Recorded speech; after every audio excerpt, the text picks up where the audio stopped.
UKLO 1 year masters. No IELTS required up to 5 years visa. High visa success rate. గారైన రఘురామకృష్ణరాజు గారిని మాట్లాడవలసిందిగా కోరుతున్నాం. రేపటి నుంచి వారు వేరే పదవిలోకి వెళ్తారు. అందుకు ప్రాబబ్లీ కొంచెం ఓపెన్గా మాట్లాడగలిగే అవకాశం ఈరోజు తమరికి ఇస్తున్నాం. ధన్యవాదాలు అధ్యక్ష.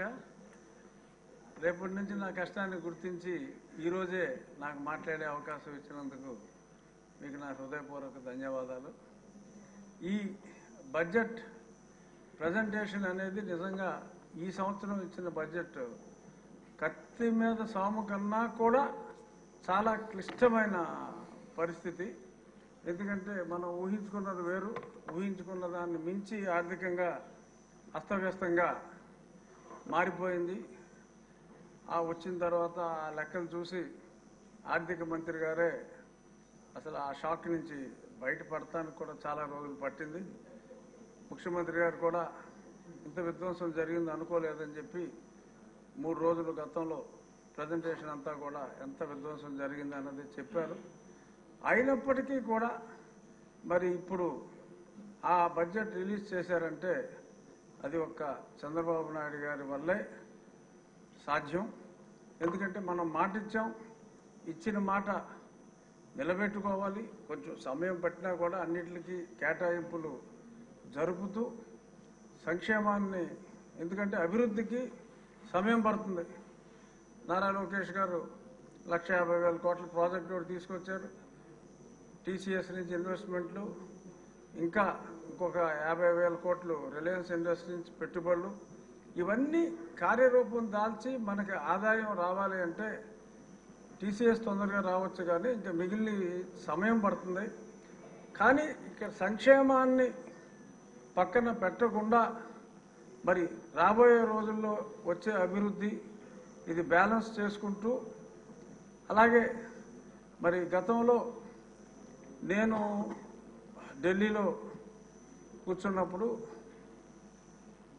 ఎన్నో ఉత్తరాలు ఫైనాన్స్ మినిస్ట్రీకి రాసి నేను కొంచెం నన్ను నా ఊరు వెళ్లకుండా మరి గత పాలకులు కృషి చేసినందువల్ల కనీసం ఇంకో 1,00,000 కోట్ల అప్పు దొరకకుండా నేను చేయగలిగా. చాలా ఫైనాన్స్ సెక్రటరీ, ఇప్పుడు క్యాబినెట్ సెక్రటరీ ఆయన ఎన్నోసార్లు నేను వ్యక్తిగతంగా కలిసి ఇంత విధ్వంసం జరుగుతుంది, ఇంకా మీరు అప్పులు ఇవ్వకుండా బాగోయని చెప్పి 1,00,000 కోట్ల వరకు అప్పు రాకుండా చేయగలిగాను. కానీ వాళ్ళు సాయశక్తిలా చాలా వరకు చేశారు, దారుణమైన విధ్వంసాన్ని సృష్టించారు. ఇప్పుడు ఎమ్మెల్యేలుగా మా అందరి బాధ్యత ఏమిటంటే, ముఖ్యమంత్రి గారు, ఆర్థిక మంత్రి గారు ఎన్ని నిద్రలేని రాత్రులు గడుపుతున్నారు. వారు ప్రజలకు ఇచ్చిన మాట నిలబెట్టుకోవటానికి ఎంత కష్టపడుతున్నారు. సంక్షేమ పథకాలు అన్నీ అమలు చేయగలం, కానీ దానికి కొంత సమయం కావాలి. ప్రతిపక్ష పార్టీలు ఇక్కడికి రాకపోయినా వాళ్ళు రోజు ఇంట్లోనే ఒక సెట్టింగ్ వేసుకుని మరి మాట్లాడుతున్నట్టుగా మరి మీడియాలో చూస్తున్నాం. బురద చల్లటం చాలా ఈజీ, కానీ మరి ఇప్పుడు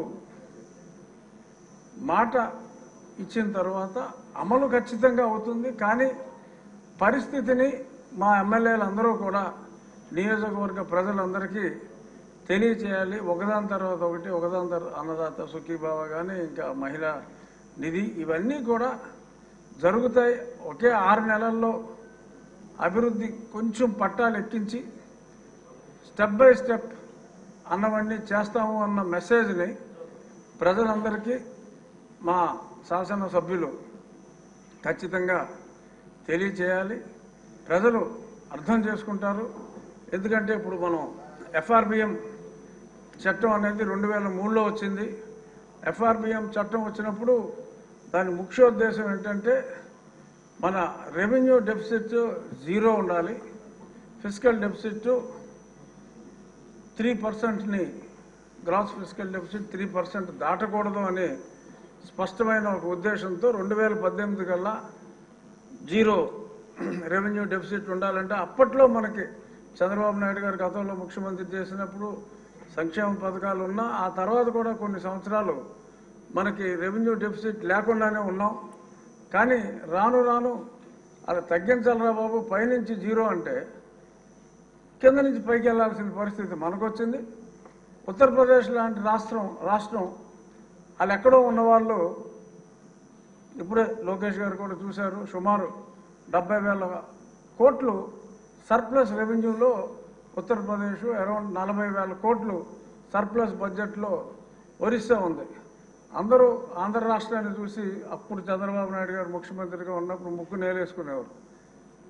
వాళ్ళని చూసి నవ్వేవాళ్ళం మనం. ఇప్పుడు మన పరిస్థితి ఎలా ఉంది, వాళ్ళ పరిస్థితి ఎలా ఉంది. కానీ ఇదంతా చక్కదిద్దగలిగిన సమర్థుడు ఒక్క చంద్రబాబు నాయుడు గారే.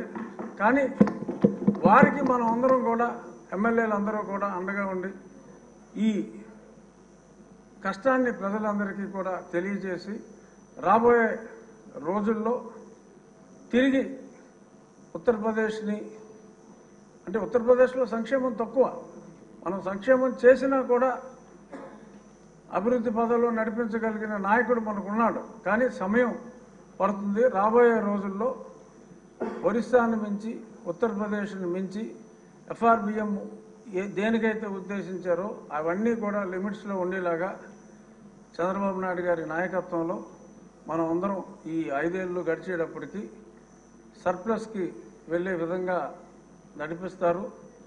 ఆయనకి మరి పయ్యావుల కేశవ్ గారు, ఆర్థిక మంత్రి గారు కూడా ఉన్నారు. అభివృద్ధి బాటలో నడిపించడానికి, పరిశ్రమలు తీసుకురావడానికి, మరి టాటా పరిశ్రమలు కొన్ని వచ్చినప్పుడు మరి లోకేష్ గారు కూడా ఎయిర్పోర్ట్కి వెళ్ళి రిసీవ్ చేసుకుని ఎయిర్పోర్ట్కి వెళ్ళి డ్రాప్ చేయటం అంటే ఆ కమిట్మెంట్ ఉంటేనే సాధ్యం. వీళ్ళందరి నాయకత్వంలో డెఫినెట్గా రాష్ట్రం ఆర్థికంగా పురోగవృద్ధి సాధించి ప్రజలందరి అంచనాలని తప్పకుండా అందుకోగలమన్న ఆశాభావం మా ముఖ్యమంత్రి గారి నాయకత్వంలో ఉంటుంది. కూటమి నాయకత్వంలో, మీరు సీరియస్ అవుతారు, కూటమి నాయకత్వంలో పవన్ కళ్యాణ్ గారు, భారతీయ జనతా పార్టీ కూటమి నాయకత్వంలో ఖచ్చితంగా అభివృద్ధి వైపు పరుగులు తీస్తామని చెప్తూ చంద్రబాబు నాయుడు గారి నాయకత్వంలో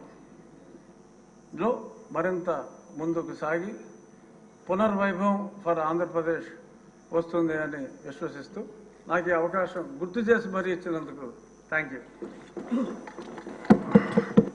ధన్యవాదములు.